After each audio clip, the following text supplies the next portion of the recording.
Clínica pelo Instituto Superior de Psicologia Aplicada. Tenho uma pós-graduação em Psicoterapia Cognitivo-Comportamental da Infância e da Adolescência e tenho atribuído pela Ordem dos Psicólogos Portugueses a especialidade de Psicologia Clínica e da Saúde e a especialidade avançada de Necessidades Educativas Especiais. A minha experiência nos estabelecimentos prisionais começou em 2011, no estabelecimento prisional de Caxias. É uma prisão de indivíduos que estão preventivos ou com penas pequenas. Preventivos são todos aqueles indivíduos que ainda estão à espera da sua resolução jurídica em tribunal, e por penas pequenas subentende-se questões como, por exemplo, multas, condução sem habilitação própria, condução sob o efeito de álcool, desacatos, entre outros. Tive uma pequena passagem pelo EPL, principalmente a fazer férias de algumas colegas, e desde 2018 que estou no EP de Sintra, como foi referido. Este sim é um estabelecimento prisional para indivíduos condenados, em que alguns dos principais crimes, a título de exemplo, são, por exemplo, o tráfico, o roubo, a violência doméstica, burlas, entre outros. Mais do que vos falar de números associados à saúde mental nos estabelecimentos prisionais, aquilo que eu pretendo hoje aqui é transmitir-vos um bocadinho daquilo que é o contexto em que eu trabalho e quais são os métodos utilizados e qual é o trabalho desenvolvido num psicólogo nos meios prisionais. Portanto, o Código de Execução de Penas e Medidas Privativas da Liberdade consigna nos cuidados de saúde a vertente psicológica, quer em nível de uma avaliação inicial, quando o sujeito entra num estabelecimento prisional, quer depois a nível de proteção da saúde. O modelo de intervenção preferencial é o cognitivo-comportamental. No entanto, não significa que outras bases teóricas não tenham igual eficácia. Aqui prende-se também um bocadinho com a vontade do técnico e com a formação do próprio técnico e no desempenho do seu trabalho. É extremamente importante neste tipo de intervenção o trabalho multidisciplinar, ou seja, nós trabalhamos em conjunto com enfermeiros, médicos de medicina geral e familiar, psiquiatras. Portanto, o trabalho não é individual e específico só de determinadas valências, estamos sempre a discutir casos, a tentar perceber formas de ajudar o indivíduo em todas as vertentes que sejam necessárias. A missão base do psicólogo neste tipo de instituição é promover a adaptação à instituição prisional e promover competências pessoais, interpessoais e de autonomia que o indivíduo possa utilizar em termos futuros. O contexto dentro dos prisionais é muito diferente daquilo a que nós estamos habituados a ouvir ou a ver, no geral e no dia-a-dia, e começa logo pela entrada. Nós passamos portões enormes, grades, e a primeira situação impactante para quem é novo nestas andanças começa logo com a revista.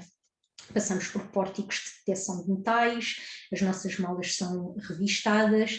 Isto às vezes pode ser um bocadinho inibidor e um bocadinho estranho, mas naturalmente há sempre um conjunto de objetos que não são permitidos entrar, nomeadamente o telemóvel, que hoje em dia ninguém quase se imagina a viver sem esse objeto, mas o que é certo é que nós que trabalhamos neste meio temos mesmo que viver sem ele.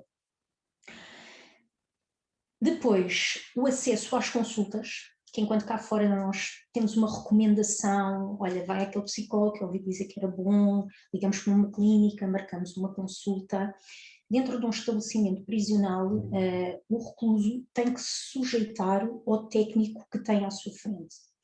Mesmo quando falamos de instituições onde existe mais do que um psicólogo, os indivíduos são divididos pelo seu número interno, e é-lhes atribuído um técnico e é esse que o acompanha do princípio ao fim do seu percurso.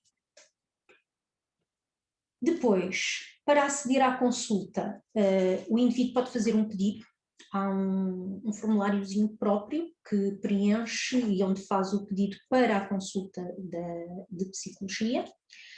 pode chegar ao psicólogo através das outras valências, nomeadamente enfermagem, médico, psiquiatra, que faça a recomendação desse acompanhamento. Pode ser também enviado através do corpo de guarda prisional, ao notar que o indivíduo anda mais alterado, que há ali realmente alguma coisa no seu comportamento que suscita algum cuidado, ou pode ser pré-estabelecido na altura da triagem. Então aí é feito um contrato terapêutico, digamos assim, em que se designa os objetivos a trabalhar, a frequência das consultas e é iniciado o processo terapêutico. Também o setting é bastante diferente daquele a que estamos habituados a ver ou daquele que nos ensinam na faculdade que deve ser o ideal. Portanto, os gabinetes são essencialmente gabinetes médicos, trabalhamos com janelas com grades e, ao contrário de outras situações em que é fomentada o frente a frente, com alguma proximidade, nós neste tipo de instituição temos, por exemplo, uma secretária que nos separa mesmo fisicamente e que serve em certa medida de barreira entre nós e o indivíduo que estamos a acompanhar. Eu, pessoalmente, também dou as consultas com a porta encostada, não totalmente fechada, para dar um pouco de privacidade, peço desculpa, e permitir a confidencialidade, mas também assegurar a minha segurança pessoal. Isto, claro, porque às vezes há a utilização de uma linguagem menos própria, trazem, por exemplo, à consulta certos materiais que não devem, por exemplo, espetos, comprimidos. Também já aconteceu um ou outro caso de uma tentativa de aproximação, de toque, que não é permitido, e a mim, pessoalmente, dá mais segurança a porta entreaberta, sabendo que a qualquer momento um elemento de vigilância pode passar ali e ver se está tudo bem ou não e prestar auxílio em caso de necessidade.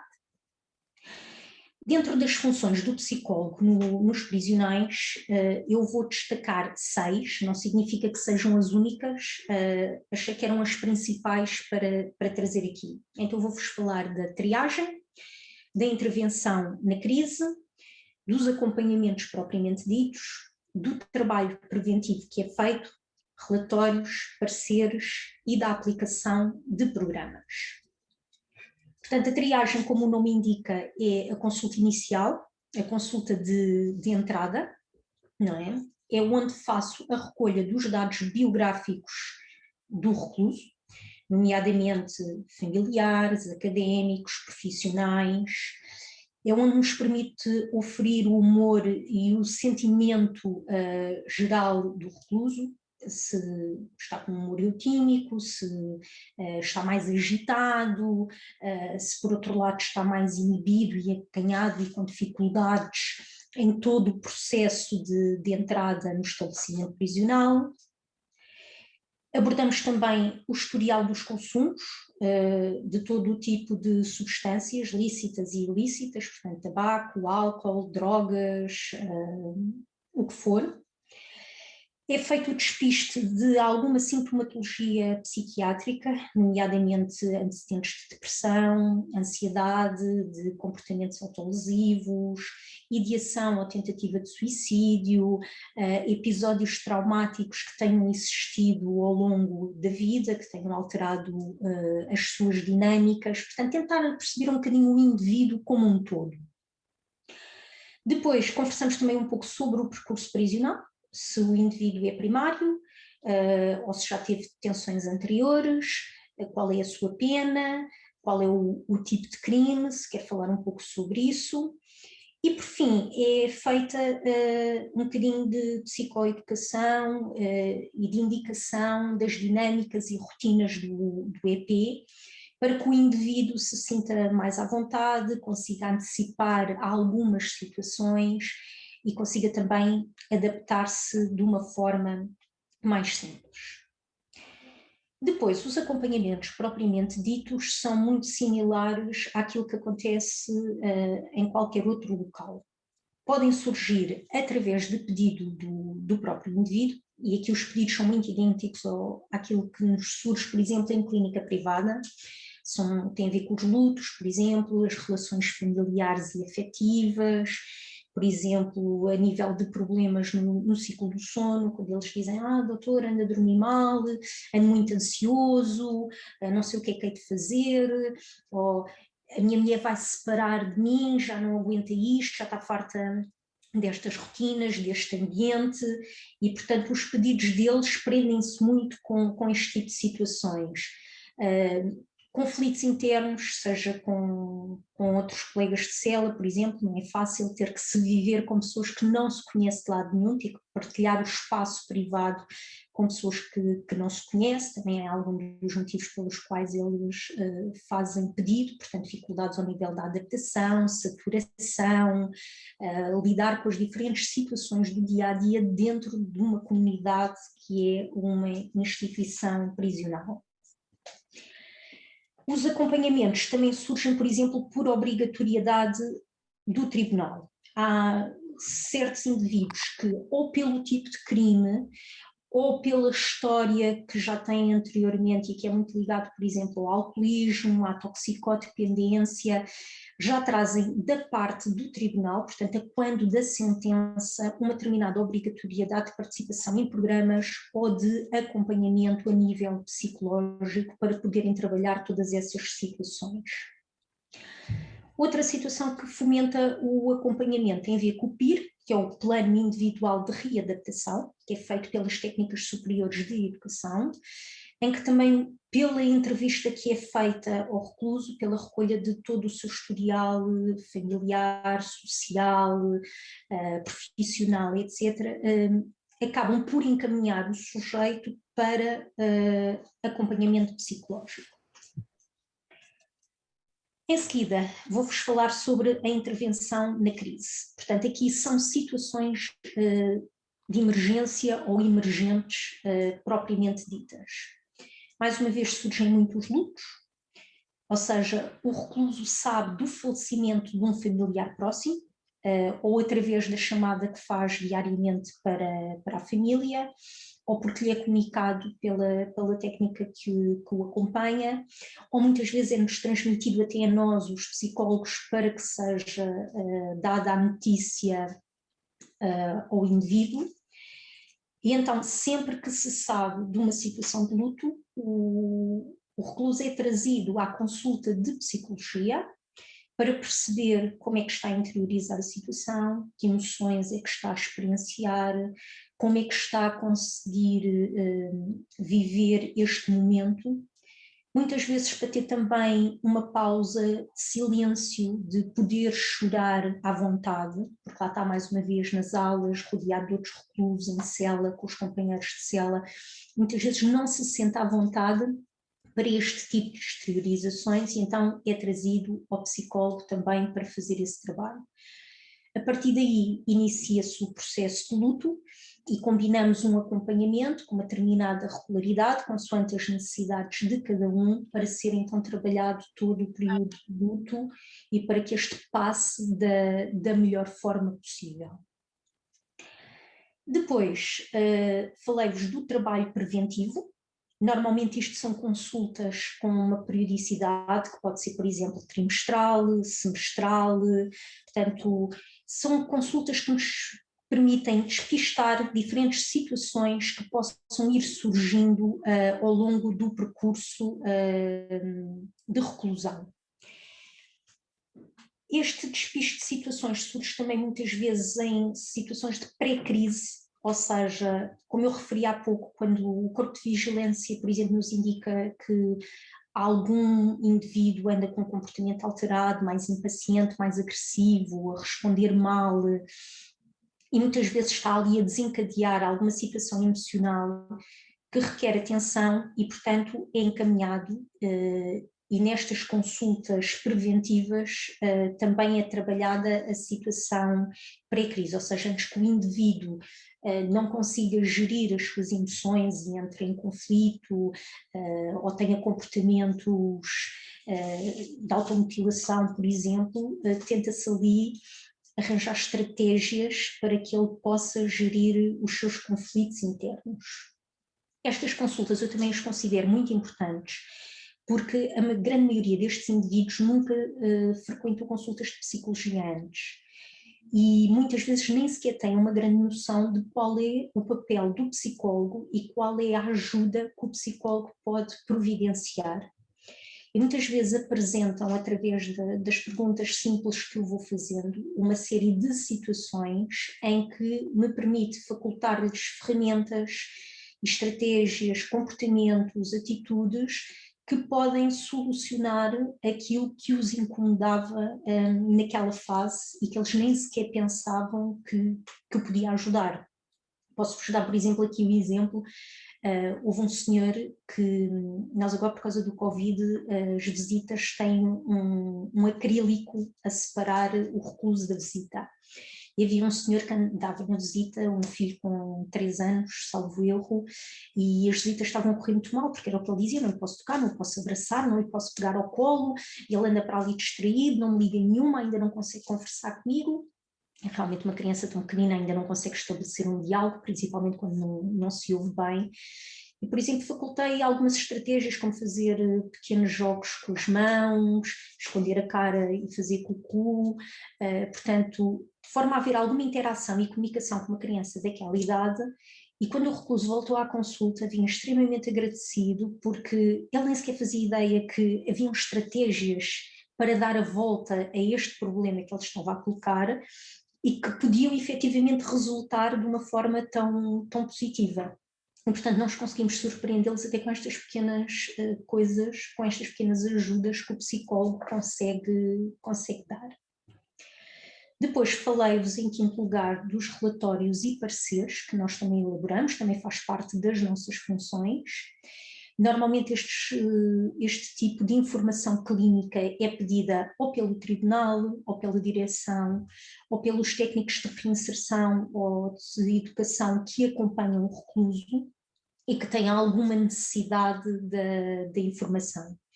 Eu a todos eles peço sempre consentimento para facultar estas informações e são quase sempre generalistas, ou seja, eu posso dizer coisas como, por exemplo, abordámos a situação de crime, trabalhámos situações de foro familiar ou relacional, mas sem especificar ou sem dar grandes pormenores daquilo que foi abordado em consulta, porque há que manter a confidencialidade do acompanhamento. Por fim, fazemos também aplicação de programas. Eu pessoalmente tenho formação no programa de Moral e Ética, que é um programa mais abrangente e generalista, e tenho também formação no programa Vida, que este é vocacionado especificamente para pessoas que estão condenadas pelo crime de violência doméstica. Estes programas, existem vários estudos que comprovam que realmente promovem a readaptação, a alteração do esquema de pensamento e, consequentemente, a alteração de comportamentos e da posição do recluso face à situação que é trabalhada. Ele aprende um bocadinho a pôr-se no lugar do outro e a perspectivar diferentes situações de vida. Em termos das patologias que surgem predominantemente nos prisionais, aqui tenho-vos a dizer que os indivíduos ou trazem um diagnóstico externo, já feito a nível hospitalar ou clínico, ou então os nossos diagnósticos são muito empíricos, e aqui mais uma vez eu volto a dar importância à equipa multidisciplinar, para podermos debater sintomas, podermos debater diagnósticos possíveis e consolidarmos os nossos conhecimentos por forma a podermos prestar a melhor ajuda a estes indivíduos em função da queixa que é apresentada ou não, mas através dos sintomas que nós conseguimos realmente perceber e poder então trabalhar as diferentes valências. Nós temos uma larga fasquia de doentes psiquiátricos, onde predominam as perturbações da personalidade e as psicopatias, nomeadamente diferentes tipos de esquizofrenias. Surgem também muitas perturbações a nível do ciclo do sono. Em diferentes fases do percurso prisional vão surgindo insónia inicial, insónia intermédia ou terminal, pesadelos, terrores noturnos, e portanto é uma perturbação típica. As perturbações do humor, com principal incidência da depressão e da ansiedade. A depressão surge, por exemplo, como eu já falei, nos lutos, surge, por exemplo, pelo afastamento do seio familiar, pelos sentimentos de impotência em poder ajudar a família que às vezes tem algumas necessidades, ou o indivíduo que está em reclusão era o sustento daquela família, e ao ver a sua vida completamente alterada, entra num processo um bocadinho depressivo. Surge também associada, claro, a outro tipo de patologias. A ansiedade, normalmente, surge mais a ansiedade de estado, ou seja, por fatores do percurso. Seja, por exemplo, quando estão à espera da resposta da licença de saída jurisdicional, seja, por exemplo, quando se aproximam de determinados marcos de pena em que a liberdade condicional vai ser avaliada, quando têm que ser presentes ao juiz, portanto, quando vão ter audiências com o juiz, e aí sim surge um conjunto de sintomas relacionados com a ansiedade. Relativamente aos problemas associados ao desempenho das minhas funções nos prisionais, acho que isso às vezes também depende um bocadinho de EP para EP, porque todos eles têm dinâmicas diferentes, e esse é um dos problemas realmente apresentados, o condicionamento das consultas às rotinas e dinâmicas do EP e consequente trabalho dos guardas, porque tem que ser eles que nos abrem e fecham os indivíduos e que os enviam à enfermaria para serem atendidos, e portanto as nossas consultas acabam por estar também codependentes do trabalho de terceiros. Em termos psicológicos propriamente ditos, a escassez de material de diagnóstico é um problema, ou seja, todos os procedimentos necessários para autorização e validação de, por exemplo, testes e entrevistas são processos morosos e complexos, e portanto há uma grande escassez de material. O facto das terapias muitas vezes ficarem a meio, isso é uma situação que eu coloco logo em cima da mesa, e na altura em que fazemos o contrato terapêutico, coloco logo a questão de, por vezes, a terapia poder não ser levada a termo. E porquê que isto acontece? Surgem transferências de estabelecimento prisional, surgem liberdades condicionais, portanto, que são situações que nós nem sempre conseguimos prever, ou sabendo que podem acontecer, nunca sabemos a data exata. E, portanto, o trabalho também é feito no sentido de ir dotando os indivíduos do máximo de ferramentas possíveis, para que mesmo havendo uma interrupção da terapia a meio, eles já tenham algumas estratégias e algumas ferramentas para poderem continuar o seu processo evolutivo e poderem continuar a trabalhar as questões que trouxeram à consulta. Acho que a segurança e a gestão do espaço também acabam por condicionar o nosso trabalho. A segurança, por lá está, pelas questões que eu frisei há pouco em termos de setting, tem que ser uma porta encostada, salas às vezes muito pouco humanas. Lá está, eu gosto de pôr quadros, plantas, gosto de expor, por exemplo, alguns trabalhos manuais que os reclusos fazem, que trazem para a consulta, gosto de os ter lá expostos, no sentido de tornar o ambiente um bocadinho mais acolhedor, mas em todo caso traz sempre ali algum entrave e alguma frieza numa relação que se quer empática, não é? E que se quer contentora e acolhedora. Como é óbvio, e eu não poderia se calhar dizer as coisas de outra maneira, eu acho que o trabalho do psicólogo é extremamente fundamental para o bem-estar do recluso ao longo de todo o seu percurso. Por tudo aquilo que eu já disse ao longo desta apresentação, começa logo na adaptação ao meio prisional, que é uma comunidade muito específica, com rotinas dinâmicas e protocolos muito próprios, e nós começamos logo aí e na sessão de entrada a explicar precisamente essas rotinas dinâmicas, protocolos, etc., para que o recluso consiga antecipar algumas situações e que não seja um choque em que depois reage por impulso e por isso consiga se adaptar da melhor forma possível. É no gabinete de psicologia que o recluso faz a exteriorização das suas emoções, que normalmente são muito contidas como um mecanismo de defesa. Ao fim e ao cabo estamos a falar de uma população, eu só trabalhei em prisões, só trabalhei até à data em prisões de homens, e portanto estamos a falar de uma comunidade que é maioritariamente constituída por machos alfa. Portanto, a vertente sensível e mais emotiva é escondida para também não dar um papel e um ar de fraqueza que não se requer neste tipo de comunidade.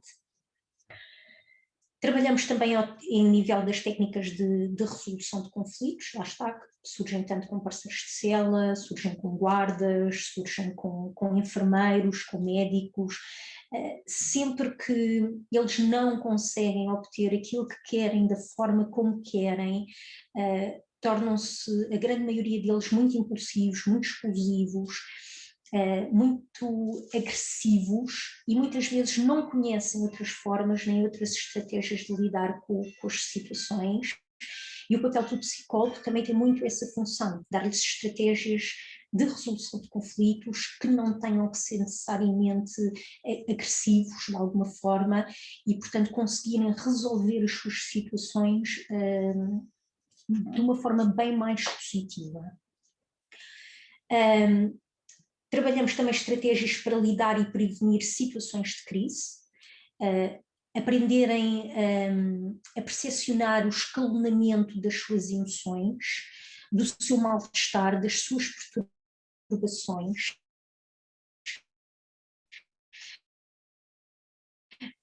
para que autolesivos e para que consigam pedir ajuda para pararem esse tipo de escalada. Trabalhamos também, por exemplo, situações como a adesão terapêutica, não só para situações psiquiátricas, que parece um bocadinho óbvio, mas quando o indivíduo, através da medicação, consegue alguma estabilidade e sente que de alguma forma está a recuperar, tem dificuldade, até pelo todo o estigma que ainda existe à volta da doença psiquiátrica, em aceitar que a sua doença é crónica e que por isso a terapêutica medicamentosa tem que ser mantida ao longo do tempo, e que se houver uma redução, uma alteração, que a sintomatologia vai voltar a surgir e que, portanto, todo o seu comportamento perturbador vai voltar à tona. Trabalhamos também com eles comportamentos de desabituação de dependências, isto normalmente também é sempre pedido por eles próprios, muitas vezes aproveitam o espaço de reclusão para deixar as diferentes dependências que têm, e aqui mais uma vez as estratégias são modeladas com cada um, há uns que vão reduzindo, outros que deixam totalmente, quando estamos a falar de álcool é algo que se espera que em princípio não haja na prisão, mas eles são sempre todos muito imaginativos e inventivos e conseguem produzir uma bebida que se chama xixa e que tem alguma componente alcoólica, e portanto nós vamos trabalhando todas essas situações para que haja uma alteração de comportamentos e para que realmente consigam desaparecer as dependências. Acima de tudo, nós estamos ali para lhes facultar ferramentas para o futuro, ou seja, as ferramentas que lhes facultamos não são só para usar naquele ambiente, naquele meio, mas eles têm que aprender e saber adequá-las e utilizá-las posteriormente na sua readaptação à liberdade, depois na retoma da sua vida em meio livre, e aprenderem, portanto, a controlar e a adequá-las às diferentes situações que possam surgir. Portanto, assim, através de uma escuta ativa, um holding, estratégias de coping, de relaxamento, num ambiente que se tenta que seja de confidencialidade e respeito mútuo, tenta-se assim que o indivíduo passe por este período com o maior equilíbrio psicológico possível. Eu tenho aqui algumas frases que são, ao fim e ao cabo, o feedback de que o nosso trabalho está a ter algum fruto positivo e que faz algum sentido, porque não há muita forma de nós sabermos o impacto que tem a consulta de psicologia, a não ser naquilo que eles nos vão devolvendo. Então trouxe-vos aqui algumas frases que acho que retratam bem essa situação, e para finalizar, eles dizem coisas, por exemplo, como: isto é o único sítio onde consigo ter uma conversa normal, ao invés de, por exemplo, de uma aula onde só se fala de crime. Consigo falar e dizer aquilo que não posso dizer a mais ninguém, nem aos advogados. Nós, tendo em conta a confidencialidade da consulta, eles às vezes contam-nos situações e pormenores do crime que não contam a ninguém, e às vezes até lhes custa admitir para eles próprios. Dizem coisas como: obrigada pelo que me disse para fazer, resultou mesmo, e a visita com o meu filho correu bem. Isto, por exemplo, no exemplo que vos dei há pouco da comunicação em visita. Assim já consigo dormir melhor, quando, por exemplo, tentam fazer técnicas de relaxamento, ou com a respiração que me ensinou já ando mais calmo, que é uma técnica também de controlo da ansiedade. E assim termino com estas frases citadas de senhores que tenho acompanhado ao longo do meu percurso. Estou disponível para qualquer questão que queiram colocar. Muito obrigada, doutora, pela sua exposição. Tenho a dizer que gostei muito e, sendo assim, está aberta a caixa dos comentários e das perguntas. Podem colocar questões ou, se não quiserem falar, escrever no bate-papo.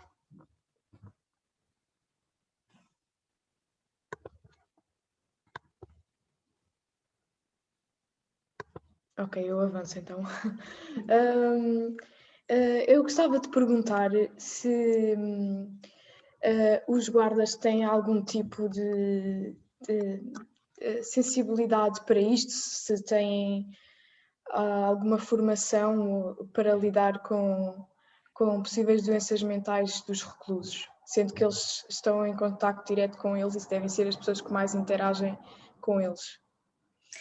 Assim, os guardas, enquanto indivíduos normais, têm a mesma ideia e a mesma mentalidade face à doença psiquiátrica que tantos outros indivíduos. E há de tudo um pouco. Há realmente pessoas com alguma sensibilidade e que conseguem perceber que alguns dos comportamentos se devem efetivamente a algum tipo de patologia associada, e têm alguma cautela no diálogo, na forma como tratam essa pessoa, como encaram alguns comportamentos mais disruptivos. E depois, claro, há outros que têm mais dificuldade em aceitar estas situações e custa-lhes mais em perceber que é uma patologia e não se calhar uma birra ou uma tentativa de obtenção de mais-valias por parte do recluso, e acabam por perder se calhar um bocadinho mais a paciência, mas há de tudo um pouco. Ok, então o juízo é feito tudo por eles? Eu, tanto quanto sei, eu não tenho bem noção da formação do guarda prisional. Eu penso que há uma pequena abordagem a estas situações. Alguns procuram ter formação própria. Eu sei que há formação para os guardas e para a chefia do programa de PIPS, que é o Programa de Intervenção e Prevenção do Suicídio, concretamente. Agora, do que é a patologia psiquiátrica, do que é a saúde mental, lá está, eventualmente há um bocadinho ali na formação deles, mas não é nada muito abrangente. Ok, então em situações como o isolamento disciplinar, a solitária, depende de decisões dos guardas. E acha que eles têm em consideração essas situações? Então, primeiro vamos por partes. A cela disciplinar, há dois tipos de castigos principais: é a cela disciplinar e o POA, que é a permanência no alojamento, obrigatória no alojamento. E não depende dos guardas, ou seja, há uma avaliação que é feita sobre diferentes entidades. Por exemplo, passa pelos serviços jurídicos, porque uma sanção disciplinar é porque houve algum comportamento ilícito por parte daquele recluso. Os jurídicos fazem uma abordagem, por exemplo, ao guarda e ao recluso, se estiverem ambos envolvidos, ou nos reclusos que estiveram envolvidos na situação ilícita. Lá está, o Código de Penas e Medidas Preventivas de Liberdade contempla os castigos ou as sanções disciplinares consoante o ato da pessoa, e os guardas o que fazem é a execução do castigo. No entanto, sempre que há um doente psiquiátrico, que eles estão sinalizados, a chefia, por norma, pede um parecer ao psiquiatra, na ausência dele, ao psicólogo, e todos os reclusos passam pela valência médica antes de começarem uma sanção disciplinar, ou seja, o recluso tem que estar apto para conseguir cumprir essa sanção. Ok, obrigada. Tem todo o sentido. Alguém tem questões, entretanto, ou comentários? Eu se calhar podia fazer uma questão. Diz. Assim é melhor. Já me estou a ver. Eu, o ano passado, estagiei num centro educativo. E estavam muito presentes os grupos os programas de intervenção. E eu notava muito que os jovens, na altura em que o psicólogo estava presente, aderiam a tudo e respondiam como era correto, mas depois reparava, quando voltavam para o pé dos colegas na cela, era como se tudo fosse apagado. Como é que nós podemos ter a certeza até que ponto é que aquilo que é a nossa intervenção tem influência nessas pessoas e não é só um fazer parecer que resultou no momento? Há aqui 2 pontos. A relação que o psicólogo estabelece com os reclusos é uma relação muito empática. Ou seja, eles connosco têm um à vontade e têm uma maneira de ser que difere, por exemplo, de quando estão em cela ou de quando estão com as técnicas de educação e por aí fora. Nós conseguimos perceber que eles interiorizam os conteúdos quando vamos conversando com eles e quando vamos trabalhando com eles ao longo do tempo. Mas quando eles estão em cela, voltamos à tal questão dos machos alfa que eu referi há pouco. Há ter que parecer aquilo que não se é muitas vezes, ou seja, mesmo quando o indivíduo já entrou em processo de mudança e na cabeça dele já começa a ter outros objetivos de vida, a querer ter outro tipo de comportamentos, acaba por ser pressionado pelos pares dentro da aula ou dentro da cela a ter outro tipo de comportamentos. E primeiro que seja aceite a mudança é algo que leva tempo. Por isso é que muitas vezes nós não conseguimos ter feedback do nosso trabalho, porque ali eles têm um tipo de comportamento e aquilo que interiorizaram vão aplicar essencialmente ou noutro ambiente ou lá fora, ou então começamos a notar pequenas diferenças no trato, por exemplo, com os guardas, com a chefia, com os elementos do corpo clínico. E é assim que nós nos vamos apercebendo, porque às vezes esse comportamento que estava a falar que eles têm depois com o grupo tem a ver muito com a pressão dos pares.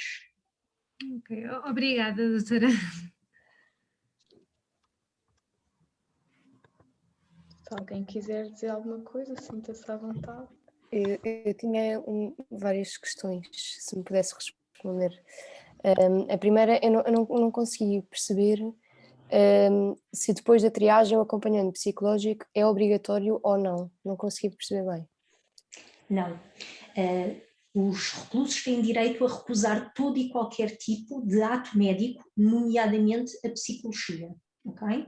Eu normalmente notifico-os e chamo-os, mesmo nestas consultas de prevenção, ou seja, com alguma periodicidade, mas eles têm o direito de não aparecer ou de recusar as consultas, sempre que o quiserem. Okay. Mesmo e tendo em conta a sua experiência... Já agora uma ressalva, mesmo quando há obrigatoriedade por parte do tribunal, do acompanhamento, eu digo-lhes sempre que eles podem recusar, sabendo que quando o tribunal pedir o feedback, aquilo que eu vou dizer é que chamei-o, notifiquei-o imaginemos, mensalmente, e que o indivíduo não quis vir, portanto ele tem que ser responsável pelos seus próprios atos. E tendo em conta a sua experiência, tenho 2 questões sobre isso, que é se por um lado eles aderem e há uma grande percentagem de reclusos que querem ter acompanhamento psicológico, e por outro se acha que este esquema assim funciona, ou se deveria ser, por exemplo, obrigatório para toda a gente? Ou se dá primazia a dar a possibilidade de recusar? Há um fundamento base na psicologia que só se consegue ajudar quem quer ser ajudado. Portanto, a partir do momento em que nós obrigamos alguém a uma ajuda que não é pedida e que não é requerida, o nosso trabalho nunca terá muito sucesso. Eu não considero obrigatório, mas precisamente porque acho que pode ser uma mais-valia, é que vou chamando mesmo aqueles indivíduos que ao longo do seu percurso não pedem, nem vão regularmente a consultas. E dentro dessa fasquia não costumo ter muitas recusas. Eu até costumo dizer, hoje calhou-lhe assim, que eu há muito tempo não falo consigo, já sabe que eu sou um bocadinho chata, gosto de saber como é que vocês andam. Eles até acabam por se rir e dizer, não faz mal, é só de vez em quando, eu não me importo de ficar a falar um bocadinho consigo e está tudo bem, fique tranquila. É quase que parece que estão ali a falar com a mãe deles, tipo, não, está tudo bem, fico descansada, não se passa nada, como, durmo bem, estou bem com os meus companheiros, estou a trabalhar, etc. Portanto, a coisa acaba por correr desta forma. Certo. Obrigada. Eu concordo consigo com o que estava a dizer desse fundamento da psicologia, não é? Estava só a tentar fazer, se calhar não devia, mas de advogado do diabo para perceber mesmo o fundamento atrás da questão, não é? Porque acho interessante. Eu tinha outra questão que era se alguma vez já fez, ou se é uma prática comum ou não, a terapia de grupo, em juntar vários reclusos, ou se isso não é uma coisa que aconteça. É assim, nos programas nós fazemos.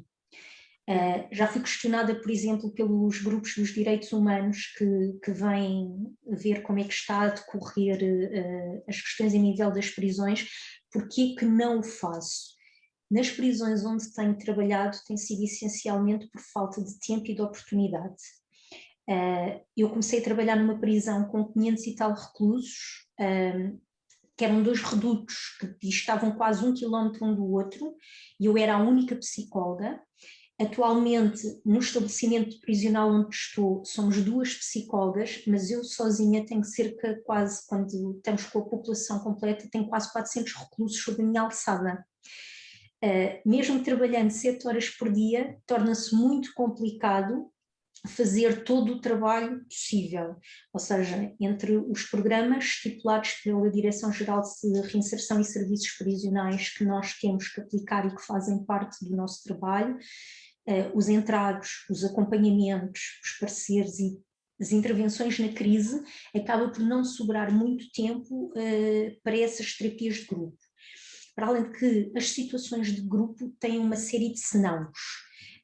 Os indivíduos têm que ser muito bem escolhidos, por vezes há conflitos internos que não permitem que certos indivíduos estejam juntos, depois o indivíduo tem que aceitar aquela participação, tem que ter o mesmo tipo de problemática e, portanto, é um trabalho que é interessante, mas que não é fácil de operacionalizar. E então agora em época de pandemia ainda menos. Claro. Quando fala de programas, esses programas são programas que são aplicados pelo próprio EP ou organizações que vêm de fora aplicar? Eu sei que existem as 2 coisas, mas em concreto no seu caso... No meu caso eu estou a falar mesmo de programas que são desenvolvidos pelo Centro de Competências da Direção-Geral de Reinserção e Serviços Prisionais.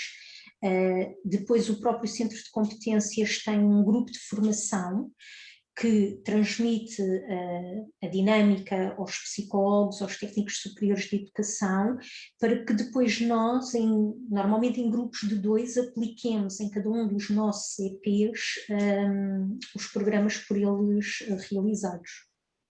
Ok. E, desculpe, estou aqui um bocado a monopolizar as perguntas, mas se alguém tiver alguma pergunta que quiser fazer, mas... uma questão que me vem agora com o que estava a dizer também sobre serem 2 psicólogas para 400, 500 reclusos, é este número de psicólogas para reclusos porque não há psicólogos, não há vagas, qual é o problema aqui? O que é que falha? O que é que falha? Olha, eu também gostava de saber, psicólogos há muitos desempregados. Trabalho há bastante. Eu acho que tem a ver com questões dos recursos, eventualmente financeiros, da própria Direção-Geral. Eu se calhar não sou a pessoa indicada para responder a essa questão, nem sei indicar concretamente.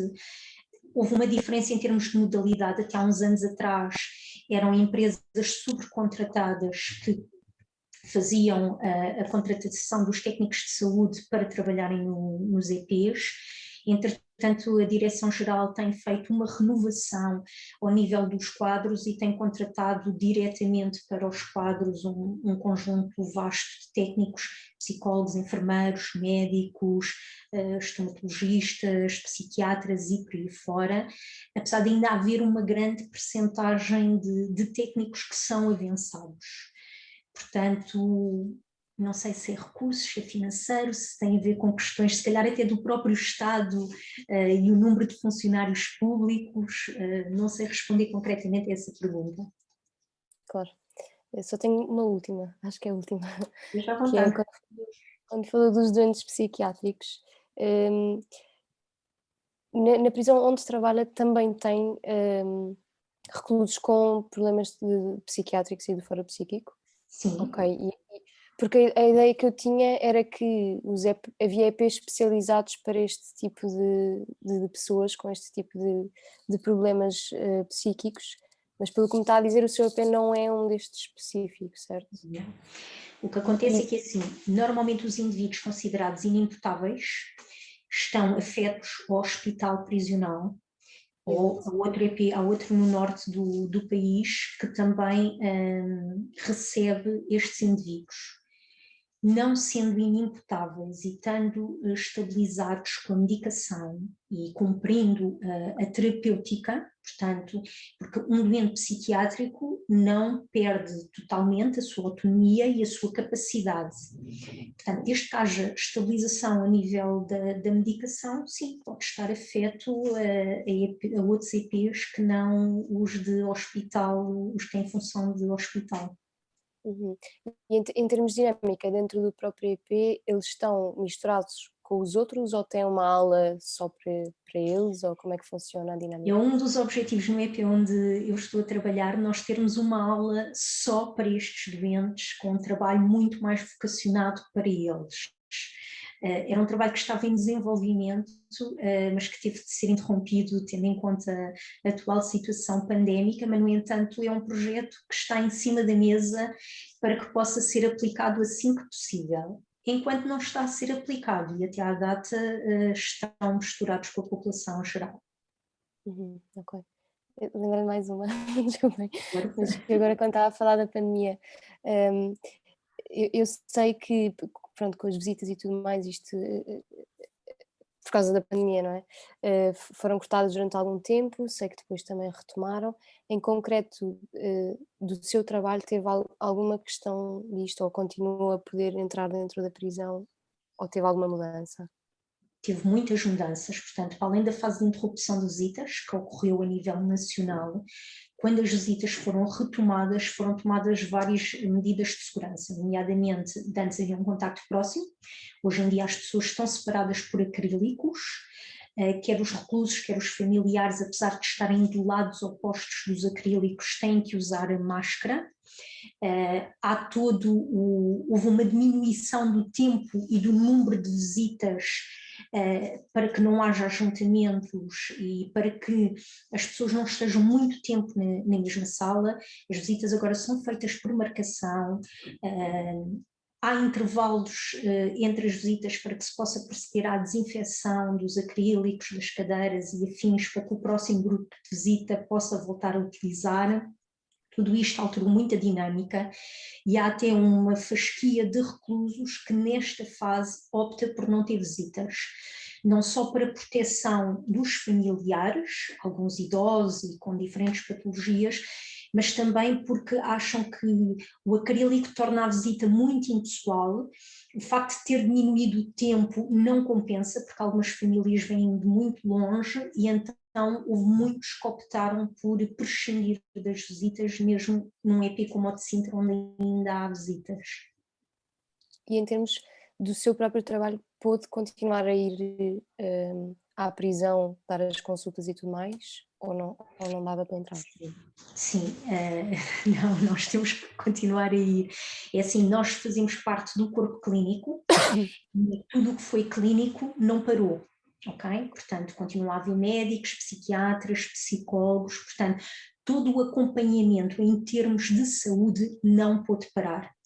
Durante a primeira fase de pandemia houve uma altura em que nós só dávamos consultas de emergência, depois com o aumento das medidas de segurança e de proteção, portanto, conseguimos manter o distanciamento na sala, mesmo com o uso de máscara, a tal questão de, por exemplo, de usar a porta meramente encostada e uma greta na janela permite a circulação de ar, portanto, aumentámos o número de desinfetantes, porque, por exemplo, nós, em termos dos serviços clínicos, o desinfetante já era uma coisa que fazia parte e existia em todas as salas e corredores.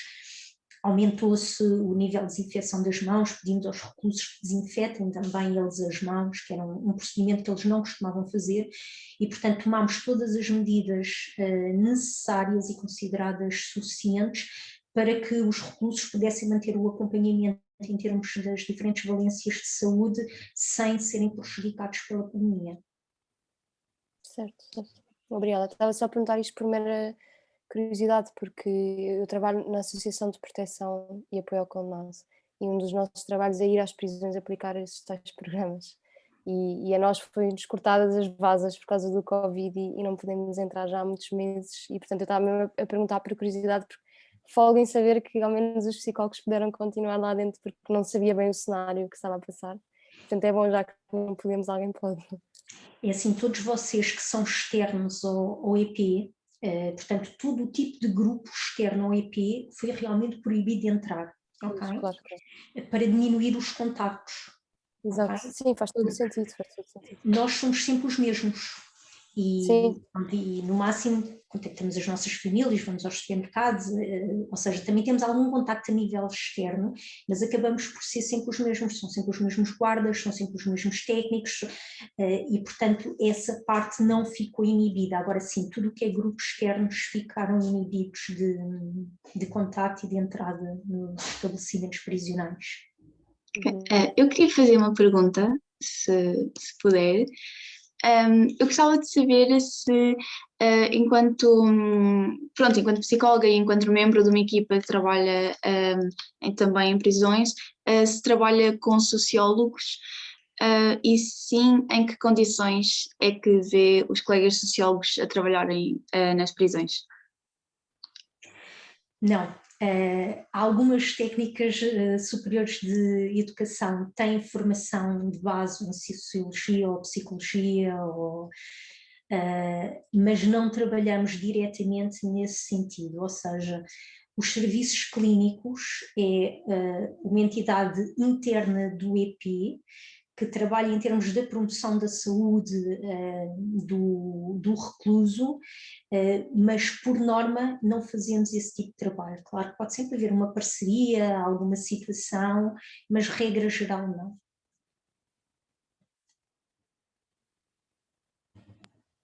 Ok, então muito obrigado à Rebeca, à Raquel e à Inês pelas vossas questões. Se não houver mais perguntas, dou por terminada aqui a nossa sessão com a doutora Mafalda Casaca. Muito obrigado em nome do Núcleo de Estudante de História Moderna e Contemporânea e de Psicologia por se ter demonstrado disponível. Um obrigado a todos os que assistiram e, sendo assim, passo a palavra à minha colega Beatriz, que vai receber a nossa próxima oradora. Obrigada. Nada. Sim. Bem, sim. Isto é sempre um problema. Eu é que queria agradecer pelo convite e peço desculpa à colega, a doutora Mafalda. Eu gostava muito de ter estado desde o início, mas como saí da associação às 6, foi correr até casa para conseguir vir aqui estar presente. Ainda consegui apanhar um bocadinho. E é um estabelecimento prisional com o qual, na verdade, nós articulamos, portanto já conheço algumas colegas daí e é um estabelecimento prisional muito simpático para nós, na verdade. Antes de mais, eu queria fazer a ressalva de que venho aqui falar em nome do companheiro, mas muitas coisas que eu irei dizer, irei falar obviamente em nome próprio, porque não deixa de fazer parte da minha experiência pessoal. apesar de estar a representar uma associação, e porque, como a Beatriz sabe, eu às vezes sou um pouco polémica e não quero de tudo que confundam a minha opinião com, obviamente, a associação. Eu queria pedir se era possível ver os colegas todos, se eles pudessem ligar a câmara, porque eu estou a falar para uma data de quadradinhos pretos, só por um bocadinho, para ver algumas caras. Ok, já está a aparecer aqui algumas pessoas.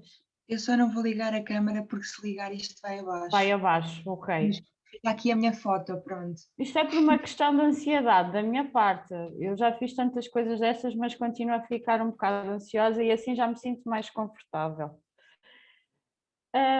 Quando aqui o núcleo de estudantes de Psicologia e de História da Arte fizeram este convite, lançaram-me o desafio, lançaram-me alguns desafios, e um deles era qual era a minha opinião sobre como poderíamos contrariar o estigma relativamente aos presos, aos ex-reclusos.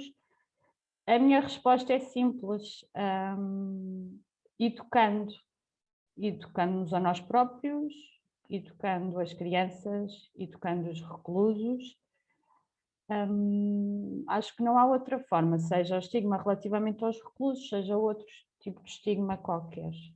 E a esse propósito, eu queria-vos passar aqui um vídeo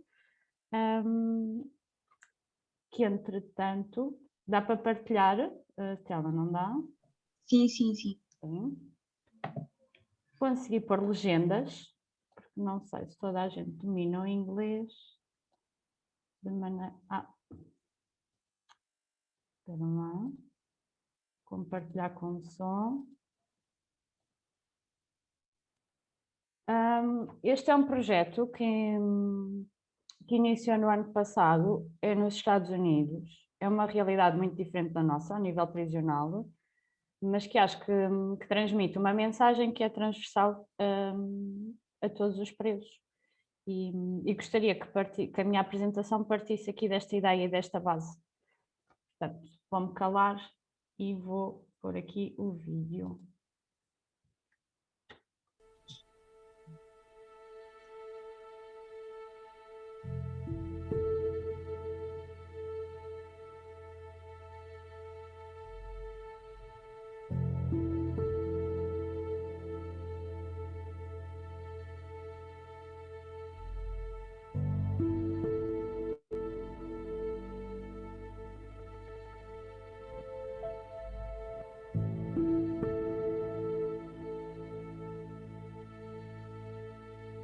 It's time now, everyone.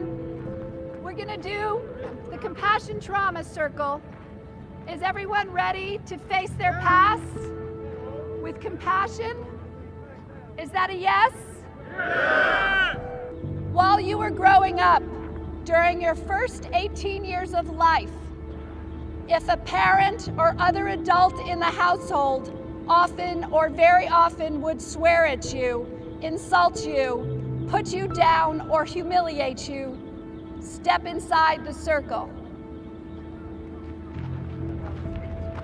If a parent or other adult in the household often or very often pushed, grabbed, slapped, or threw something at you, step inside the circle. If a parent or other adult in the household often or very often ever hit you so hard that you had marks or were injured, step inside the circle. If you often felt that no one in your family loved you or thought you were important or special, step inside the circle. If your family lived in extreme poverty, step inside the circle. Step inside the circle. Step inside the circle. Step inside the circle.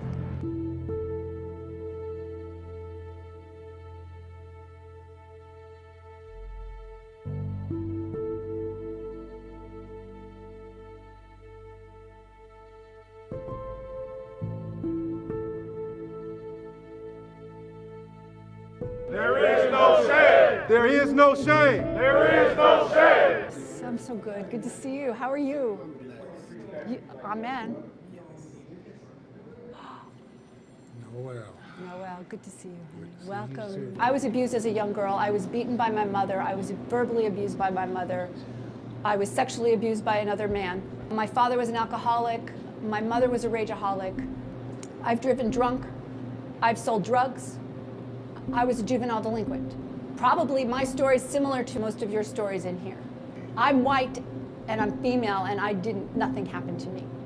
So, you know, I got a get out of jail free card. And so I'm here now because I see myself in every one of you. I'm a traumatized child, raised by a traumatized child. My mother was traumatized as well as her parents. Like he said, we wasn't born in the world of being evil people. My mother didn't want me. She hid her pregnancy. She tried to flush me down the toilet. But as I learned about these things, I always asked myself what was wrong with me.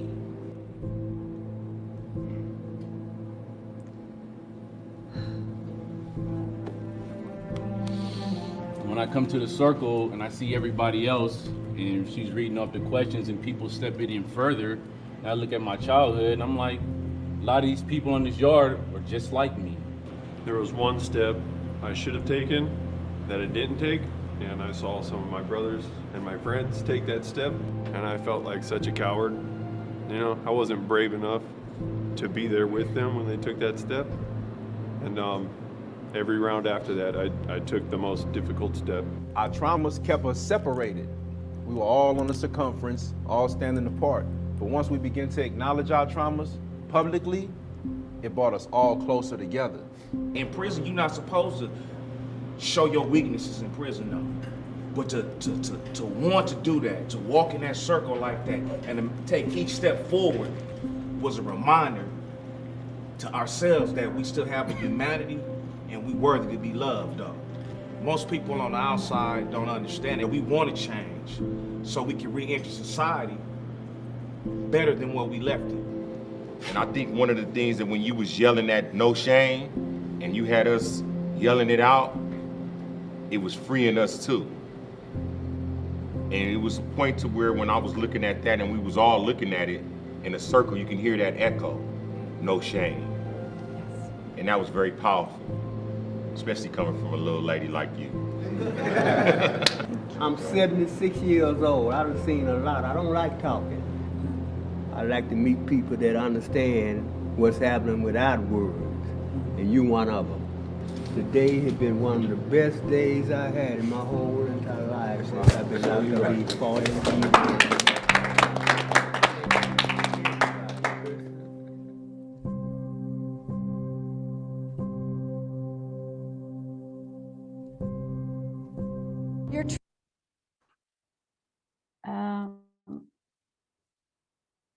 Isto é propositado. Eu estou aqui.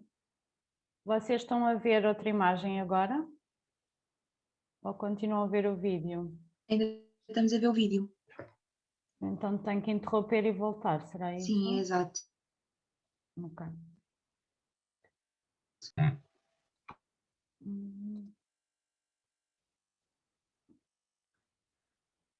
Bom, eu usei este vídeo porque acho que graficamente é muito poderoso e toca na questão que eu estava a falar da questão da educação, da formação. Obviamente que a avaliação ou a análise do comportamento desviante ou do comportamento criminoso implica uma abordagem biopsicossocial, mas pelo menos duas delas nós na associação na qual eu trabalho nós conseguimos intervir e é esse o nosso propósito. Esta associação já existe há 34 anos, foi fundada pelo Padre Damaso, que era um padre visitador das cadeias de Alinhó e de Tires e que foi um padre que dedicou grande parte da vida dele aos reclusos. E ele começou a perceber que efetivamente havia uma grande carência de respostas no pós-reclusão. As pessoas saíam da prisão e não tinham para onde ir, não tinham trabalho, não tinham qualquer tipo de suporte. E desta forma, há 34 anos ele fundou o Companheiro. Vou-vos só falar assim muito brevemente sobre o que é que nós fazemos no geral e depois, obviamente, integrar a parte mais do psicólogo, do papel do psicólogo e que papel é que nós temos naquilo que é a saúde mental dos nossos clientes e de quem chega até nós. Portanto, são imagens da nossa residência masculina, como podem ver, muito modesta, na verdade. Gostaríamos de ter mais condições, mas para estas coisas nunca há dinheiro, como sabem. E nós temos aqui vários serviços. Temos a residência masculina, temos a cantina social, temos banco alimentar, temos banco de roupa, temos a escola social, que é o projeto que eu estou a coordenar, e eu já vos vou falar um bocadinho melhor sobre o que é isto da escola social. Na verdade, vai um pouco ao encontro daquilo que são os programas psicoeducativos que já existem nos EPs a serem aplicados através dos centros de competência. Nós no Companheiro funcionamos também como uma resposta, nomeadamente às medidas alternativas à pena de prisão efetiva. E a escola social foi a resposta que nós desenvolvemos para essas situações.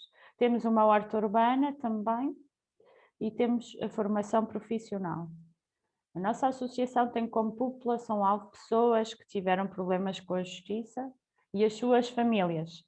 Mas nós temos uma componente também muito comunitária e o bairro circundante, ali onde nós ficamos em Benfica, é um bairro social e, portanto, também apoiamos as pessoas que estão ali à volta, nomeadamente através da horta, onde quem quiser pode ter lá um bocadinho de terra e cultivar aquilo que quiser. A nível de gabinetes, temos o Gabinete de Intervenção Social, onde estão as minhas colegas de Sociologia, de assistentes sociais, portanto, é o primeiro gabinete, é a porta de entrada na nossa associação. Qualquer pessoa que nos chega lá são elas que fazem a auscultação das necessidades e que depois encaminham para todos os outros gabinetes, nomeadamente o de Psicologia, que é o qual eu integro, o Gabinete de Educação e de Empregabilidade. Temos também um Gabinete de Direitos e Deveres Fundamentais, onde há aconselhamento jurídico. Nós temos advogados que são voluntários e que fazem o aconselhamento se quem precisar. E temos um Gabinete de Atividade Física e Desporto, que também tem vindo a assumir um papel extremamente preponderante nisto que é a reabilitação dos ex-reclusos. Queria-vos mostrar também aqui um excerto, isto são testemunhos, queria-vos trazer algo que fosse mais real e que se integrasse mais na nossa realidade, e eu trouxe aqui uma reportagem que fizeram a propósito dos reclusos que saíram em indulto o ano passado e que não tinham para onde ir, porque houve muitos que saíram e não estavam à espera sequer de que saíssem. E então o Companheiro tentou arranjar uma resposta no Parque de Campismo de Monsanto, em parceria com a Junta de Freguesia de Benfica. Alugámos uns bangalôs e os reclusos foram para lá e a nossa equipa estava a dar esse apoio nos primeiros meses que fosse necessário. Deixem lá ver se eu consigo pôr isto aqui a funcionar.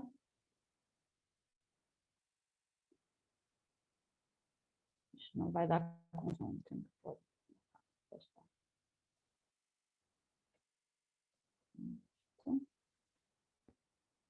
A sensação é de libertação, não é? De, sei lá, de alegria.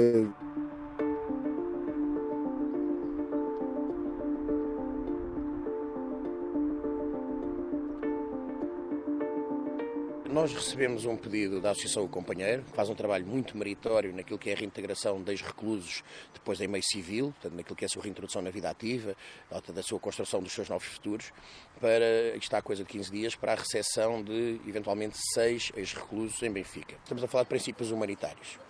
Portanto, nós, numa altura destas, com o país fechado, com a cidade fechada, sem hotéis, sem hostels, sem postos que possam ser postos de trabalho, nós colocámos pessoas nas ruas. Poderia haver aqui o risco, obviamente, estávamos a aumentar, era o contingente sem abrigo. Aqui o Parque Campismo tinha a disponibilidade de muitos bangalôs que pudessem acolher estes ex-reclusos nestes primeiros dias em que eles, de facto, voltam a estar em liberdade e precisam de se reorganizar. Quero, no fundo, que transmitir à população que para não ficarmos todos numa sociedade em pânico, porque se libertaram presos e a partir de agora vai ser muito complicado, nada disso. São pessoas perfeitamente normais. Eu, quando tenho alguém que se está a afogar, eu primeiro tenho que tirar essa pessoa da água e só depois a posso ensinar a nadar.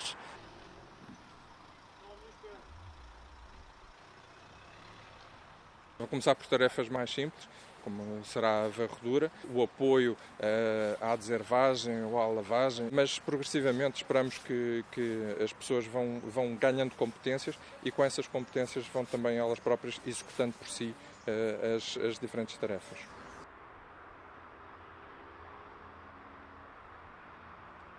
Temos alguns profissionais de saúde aqui alojados, temos outros profissionais de proteção civil, bombeiros e proteção civil, que estão cá em quarentena social, também para não estarem junto das suas famílias. Fonte da Câmara Municipal de Lisboa dizia que há pessoas infectadas, tem ideia de quantas? Não, essa informação não lhe posso dar. As pessoas que cá estão saudáveis, estão assintomáticas, portanto não estavam cá e estão a ser cuidadas da melhor maneira possível.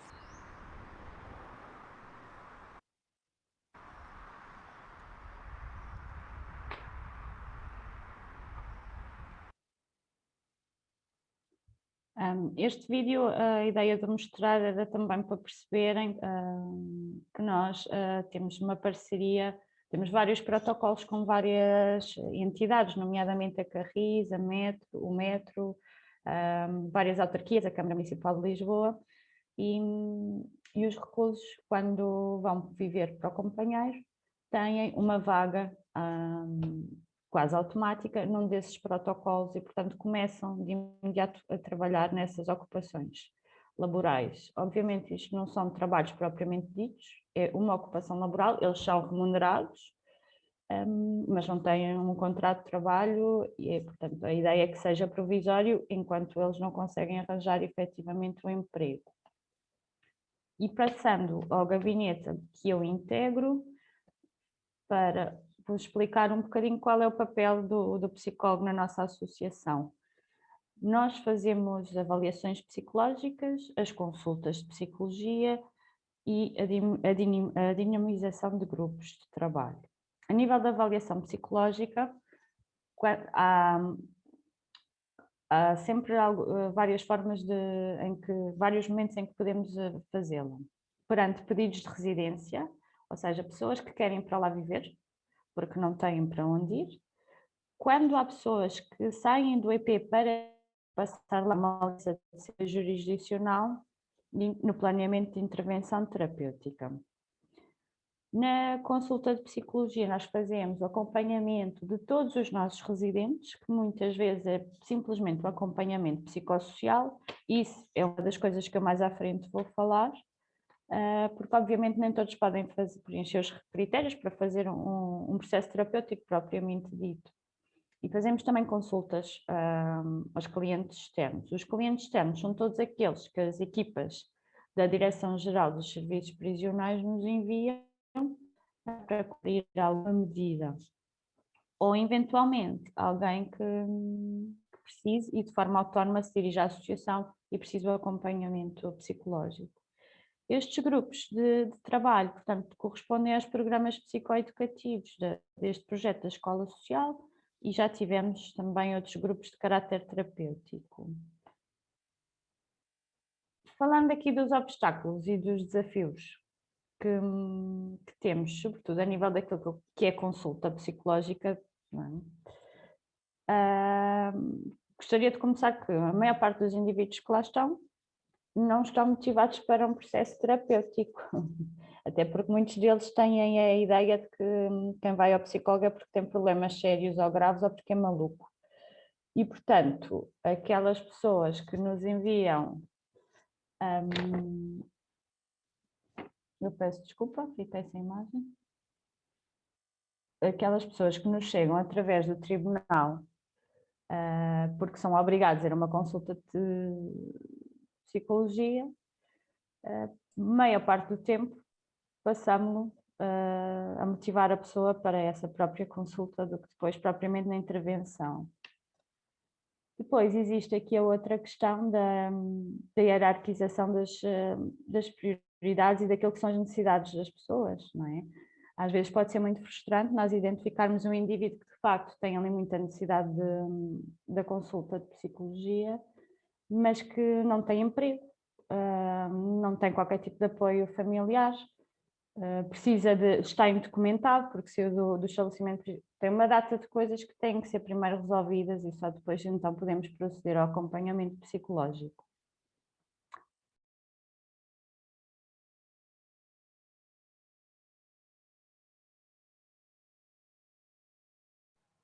Desculpe, tenho o som desligado.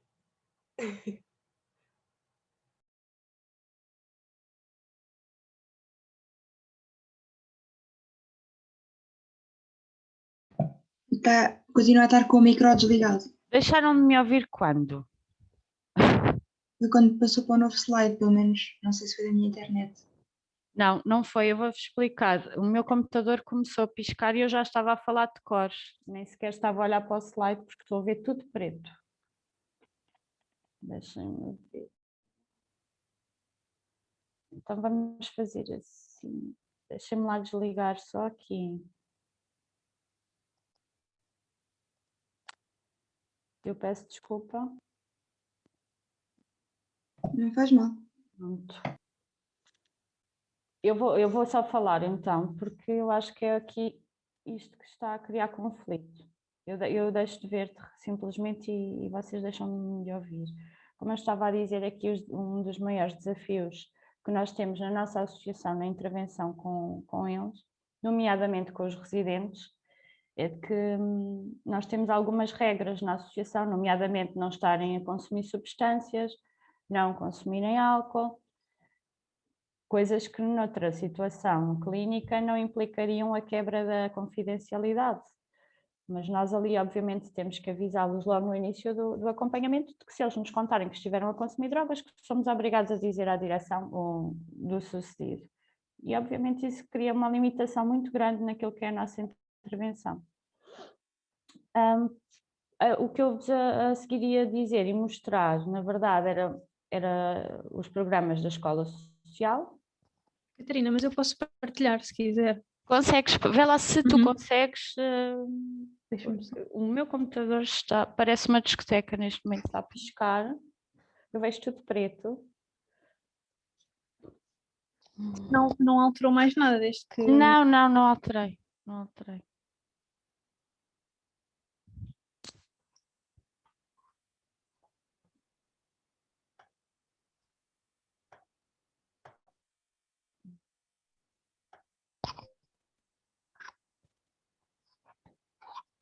Mix, tens de me dar autorização? 2 segundos, estou a ir neste momento já. Já está. Vê lá se já consegues. Já consigo.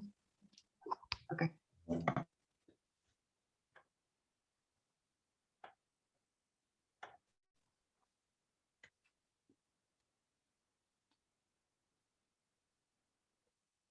Era aqui?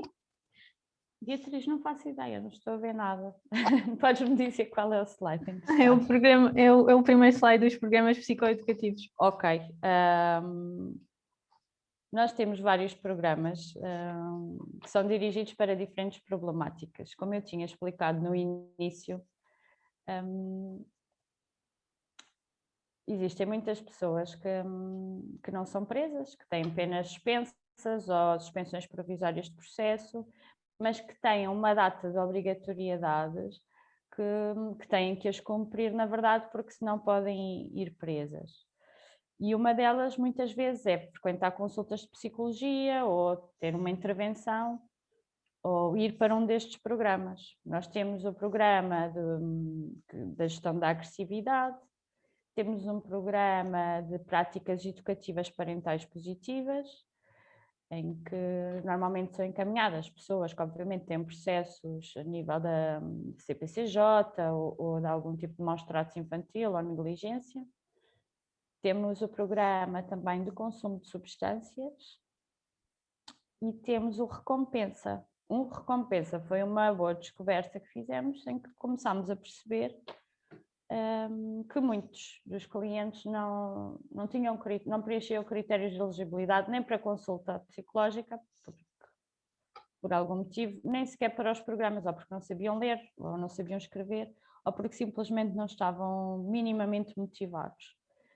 E a intervenção assistida com cães tornou-se de facto uma excelente e agradável surpresa, porque conseguimos fazer treino de competências destas pessoas recorrendo ao animal como co-terapeuta.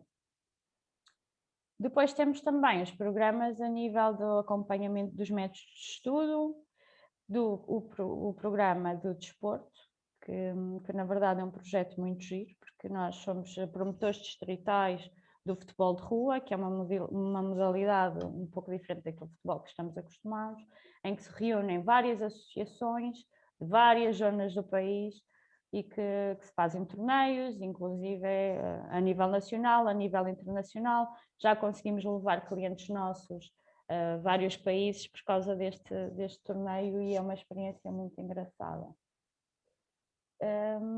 Não sei se me está a faltar algum, Beatriz, porque eu não estou a ver nada. Acho que não, acho que já passou por todos. Ok, obrigada.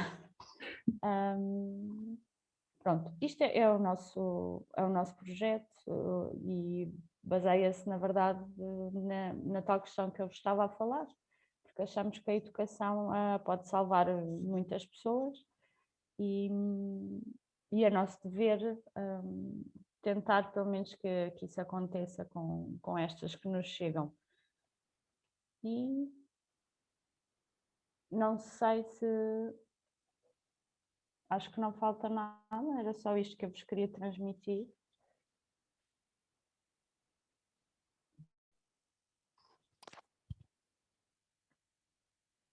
Se não tiver mais nada a acrescentar... Não tenho. Eu não vejo nada, mas não tenho. Se quiserem fazer alguma pergunta, eu ouço. Não estou a ver ninguém. Exato, eu abro agora espaço para as perguntas.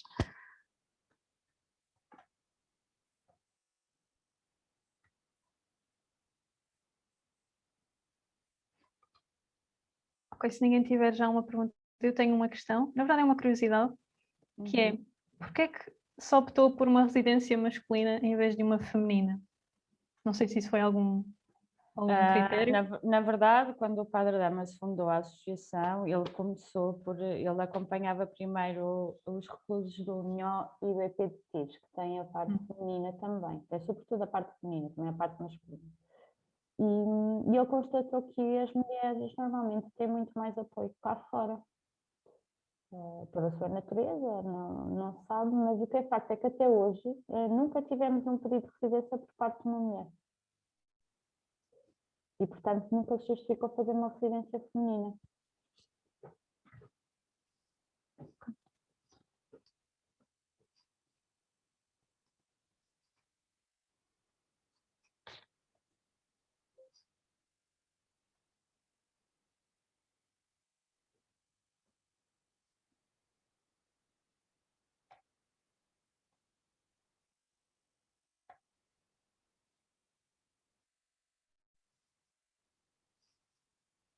Não sei se alguém tem mais alguma pergunta. Eu continuo com o ecrã completamente preto. Eu gostava de... Não sei se é bem uma pergunta que se pode dizer, mas eu acho que... Deixei de ouvir. Mix, morreste? Acho que isto pode ser para... Mix, vais ter de começar do início. Eu deixei de ouvir. Ok, eu acho que tenho...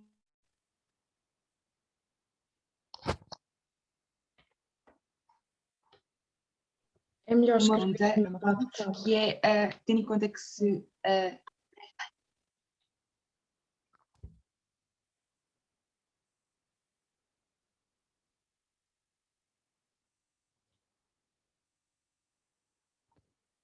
Vamos só esperar que a amiga escreva a pergunta. Se alguém tiver alguma questão. Beatriz, não adianta, porque eu não vejo nada. Tenho um ecrã. Não, mas se ela escrever, eu digo. Ok. Não, é que isto é complicadíssimo, porque eu acho que o meu computador está estragado. Isto não é nada fácil.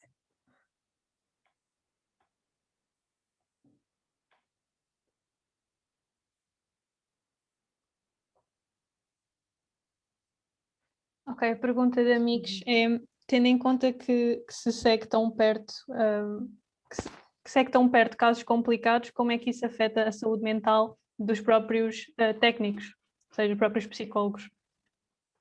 Bom, eu para responder a isso tenho que começar por dizer que eu sempre quis seguir esta área. Portanto, tenho que gostar muito, não é? E isso acho que já é uma grande ajuda. Eu comecei por tirar Direito, eu tive 2 anos na faculdade, na Universidade Clássica, e depois decidi ir para a Psicologia, sempre com o intuito de ir para esta área. E quando decidi pelo estágio profissional, eu quis ir para esta associação. Portanto, posso-me dar por satisfeita por ter conseguido aquilo que eu efetivamente queria, portanto, tenho que gostar muito. Como é que afeta? Afeta, e às vezes afeta de uma forma muito subtil que nós não nos damos conta, mas eu acho que, eu penso que qualquer psicólogo, e é o que eu faço para me prevenir destas situações, eu faço desenvolvimento pessoal, faço psicoterapia, recebo, neste caso, porque acho que é a única forma de nós também nos regularmos e de termos a certeza que estamos bem e que conseguimos integrar tanta coisa. Eu lembro-me quando fiz o meu estágio curricular, eu fiz numa prisão, fiz na prisão do Montijo, e houve um caso que me marcou muito, de um miúdo que tinha acabado de entrar, ele tinha 18 anos e contou-me uma história horrível de vida. E eu desatei a chorar. Assim que ele saiu, obviamente, consegui conter-me. E a psicóloga que estava, ela, pronto, fez esse trabalho comigo e disse: ok, então, mas o que é que se está a passar na tua vida? Está tudo bem para teres reagido assim? E eu disse: mas quer dizer, como não reagir assim? Você acabou de ouvir o mesmo que eu acabei de ouvir. Mas acho que é um pouco como os médicos, não é? Nós vamos criando alguma, não é desensibilização, mas criamos algum afastamento e alguma abstração, capacidade de abstração, porque senão iríamos ficar doentes, não é? Eu desde que estou naquela casa já fiz 120 avaliações psicológicas. Isto é um procedimento que demora bastante tempo e que nós exploramos a vida da pessoa, a vida toda. E portanto, se não tivéssemos que ter estes recursos e esta capacidade, seria muito, muito complicado. Porque, de facto, como estava a mostrar no vídeo, são histórias de arrepiar e são histórias de enlouquecer. E acho que é isso. Nós temos que nos preservar, e eu penso que os psicólogos e quaisquer outros profissionais devem cuidar da sua saúde mental e, se possível, sei que também não é acessível a todos, infelizmente, fazer processos de terapia e de supervisão com psicólogos séniores e de intervisão. Acho que isso é extremamente importante. Amigos também disse, a pergunta era dirigida também à doutora Mafalda, se a doutora Mafalda quiser também partilhar a sua experiência nesse aspecto.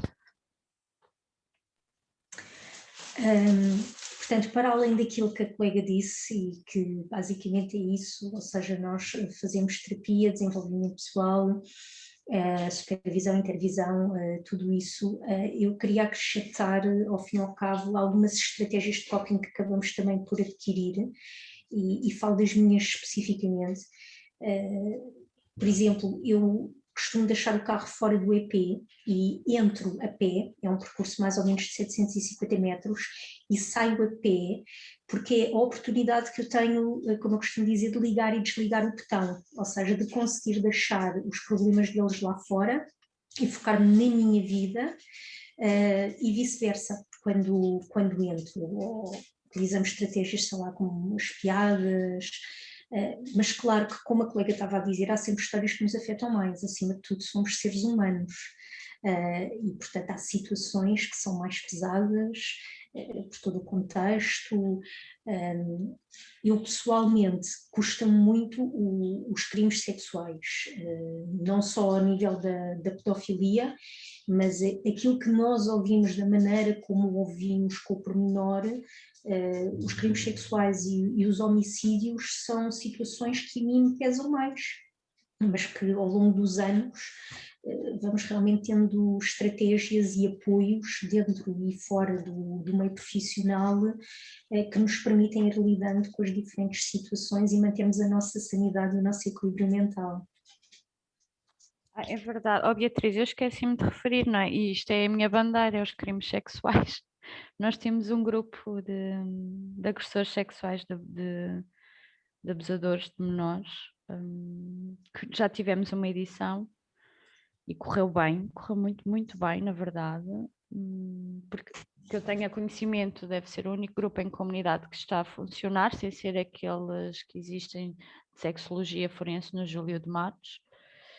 E creio que uma forma de eu conseguir ultrapassar essa aversão e toda essa reação que se tem com esses crimes em específico é de facto tentar fazer alguma coisa para reabilitar essas pessoas e ter num pensamento que no limite estou a evitar que existam mais vítimas, não é?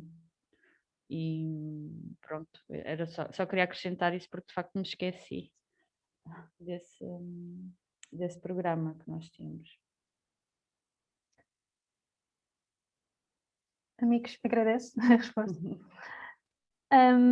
No início tinha dito que a motivação acaba por ser, se calhar, o maior desafio, neste caso a motivação para o processo terapêutico. Existe algum caso impossível de motivação ou existe sempre forma de trabalhar isso?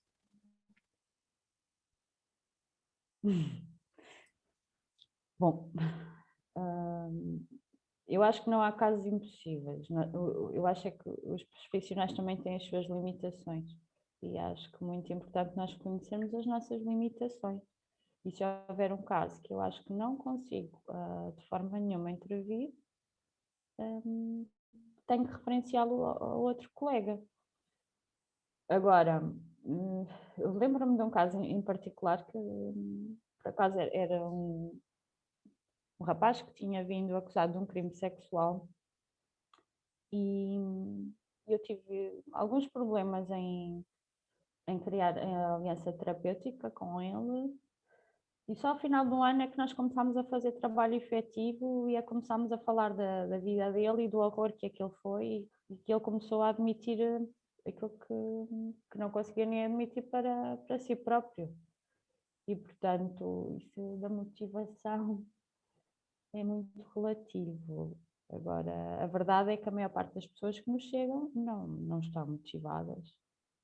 Mas existem técnicas também que nós psicólogos sabemos e podemos aplicar para ativar essa motivação.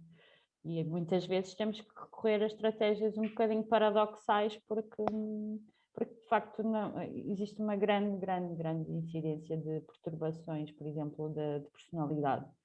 E são clientes extremamente complicados de ter um processo terapêutico.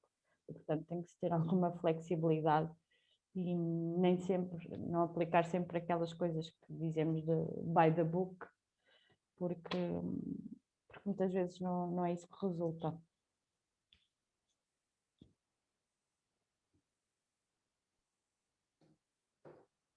Não sei se mais alguém tem mais alguma pergunta.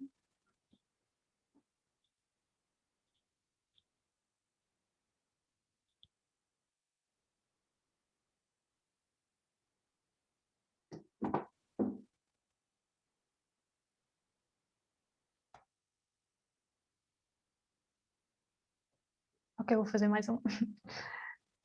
Nós tínhamos, não sei se na verdade, não sei se falámos disto nesta sessão ou se já tínhamos falado até anteriormente hoje na supervisão, mas o estigma é uma coisa que acaba por estar inerente, o preconceito e o estigma acabam por estar inerentes a todas as pessoas.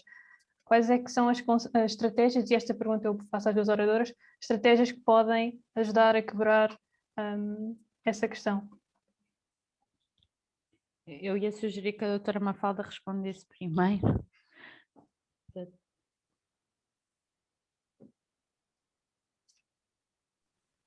Ativar o microfone.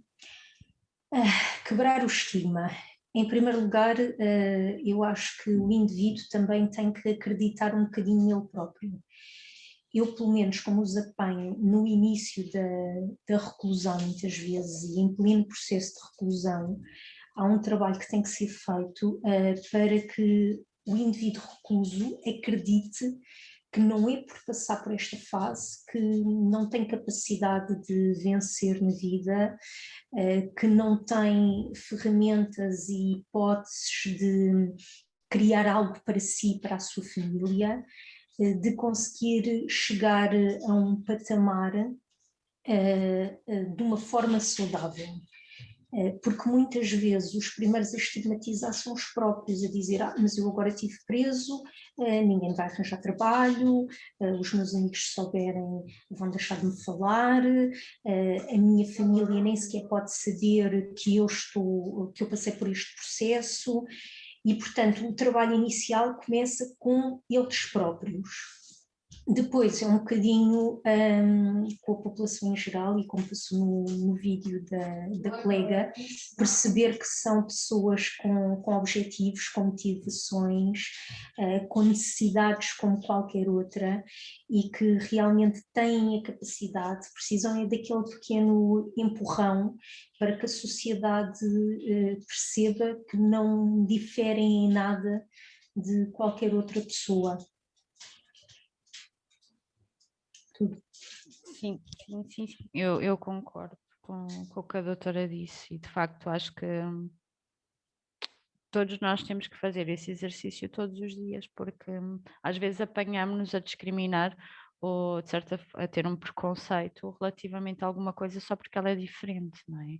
Obviamente que relativamente aos reclusos e às pessoas que estão presas, é muito mais fácil, porque elas cometeram um crime e fizeram algo que é condenável no nosso ordenamento jurídico e que é condenável, e retirando-lhes a liberdade, não é? Para além de que é uma forma muito automática e muito rápida e adaptativa, na verdade, um estigma não deixa de ser uma forma adaptativa de nós nos protegermos, porque pensamos sempre que aquela pessoa fez mal a alguém, poderá voltar a fazer, não é? Mas eu tento sempre manter a minha mente aberta, não é? Acho que a capacidade de me surpreender, e já trabalho na associação há 7 anos e nesta área há 10, é sempre enorme se mantiver essa postura, não é? De ver cada pessoa como um caso e tentar não generalizar. Porque nós caímos muitas vezes nessa tendência e é natural que o façamos, porque nós não temos tempo para estar a ver caso a caso, pessoa a pessoa, todas as pessoas que se cruzam na nossa vida, mas ter uma atitude aberta e disponível, penso que seja a melhor forma de quebrarmos o estigma.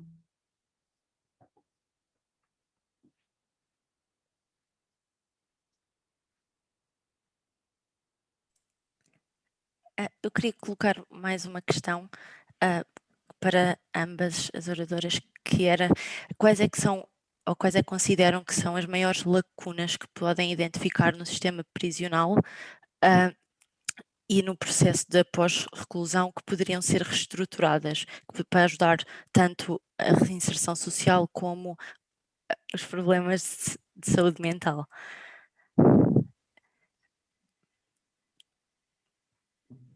Eu posso começar.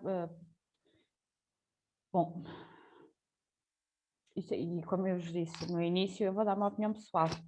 Portanto, isto é a minha visão das coisas e obviamente que não quero ferir aqui suscetibilidades, mas na minha opinião, eu acho que os prisioneiros continuam, apesar de todo o esforço das nossas colegas técnicas lá dentro, eu acho que se continua a dar primazia à componente punitiva em vez da reabilitadora. Creio que há um grande trabalho ainda a fazer no que diz respeito ao que se passa a nível de reabilitação dentro da cadeia.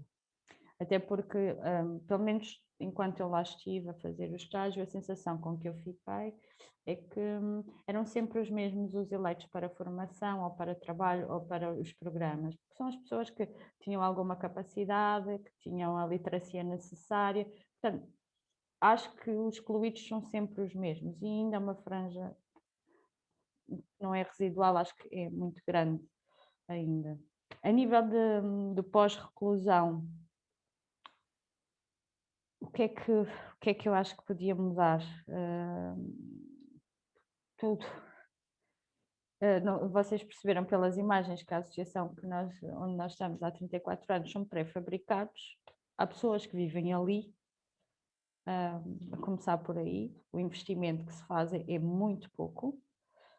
Acho que isto é mesmo o parente pobre, não é, da justiça, porque eles são reclusos, não é? Não há investimento nem nos estabelecimentos prisionais, nem nas instituições que depois dão apoio no pós-reclusão. E não posso dizer, por exemplo, no nosso caso, que haja falta de recursos humanos, porque não há. A minha equipa já é muito antiga e de facto assim é, porque de facto gostam do trabalho que fazem e conseguimos fazer, mesmo sem as estruturas necessárias. Mas creio que se há alguma coisa que eu tenho a apontar mesmo é a falta de investimentos, nomeadamente para haver mais associações como a que eu trabalho, para haver mais protocolos, mais parcerias, mais respostas que pudessem acolher no imediato, quando as pessoas saem da prisão e não têm mesmo para onde ir, apesar de todo o trabalho que é feito lá dentro, de encaminhamento para associações ou albergues ou o que quer que seja. Há muita gente ainda que sai e depois acaba por nem sequer ir para esses sítios e ficar na rua, e creio que é isso. É o que eu acho que, na minha opinião, é isso que acontece.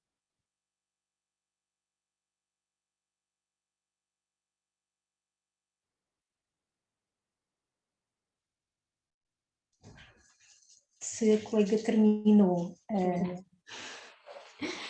pela minha parte, é assim, existe mesmo um núcleo que está responsável pela reinserção dos reclusos, pela readaptação à vida em liberdade, e eu, pelo trabalho dessas colegas, não posso responder, obviamente.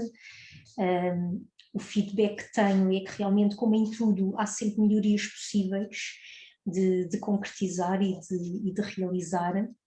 Enquanto psicóloga, aquilo que eu faço com eles, aquilo que eu trabalho com eles nesse sentido é na construção de um plano de vida, mas que não pode ser só um plano A, que normalmente o plano A é aquele que é idealizado, tem que haver um plano B, um plano C. Costumamos também encarar um bocadinho este plano quase como um jogo de xadrez, em que temos que tentar prever todas as jogadas, tentar prever o que é que pode correr bem, o que é que pode correr mal, e se correr mal, como é que se pode dar a volta, o que é que se pode fazer para que o plano se mantenha em linha e consiga-se chegar a um fim.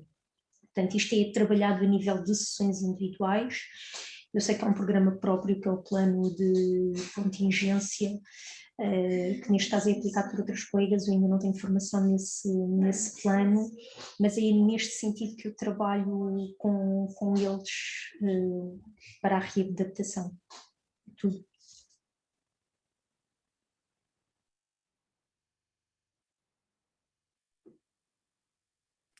Obrigada às duas. Nada. Não sei se existe mais alguma questão.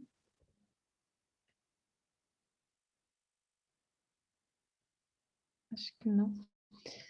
Bem, não insistindo mais nenhuma questão, eu agradeço novamente às duas oradoras por terem aceitado o nosso convite e dou por terminada esta sessão. Obrigada eu. Mais uma vez eu peço imensa desculpa. Continuo sem vos ver, gostava muito, mas depois também, com certeza, podemos ter a oportunidade de trocar ideias noutra altura. E obrigada pelo convite. Obrigada a todos. Obrigada. Obrigada a nós. Obrigada também pelas vossas questões e tive muito gosto em estar aqui este bocadinho. Obrigada.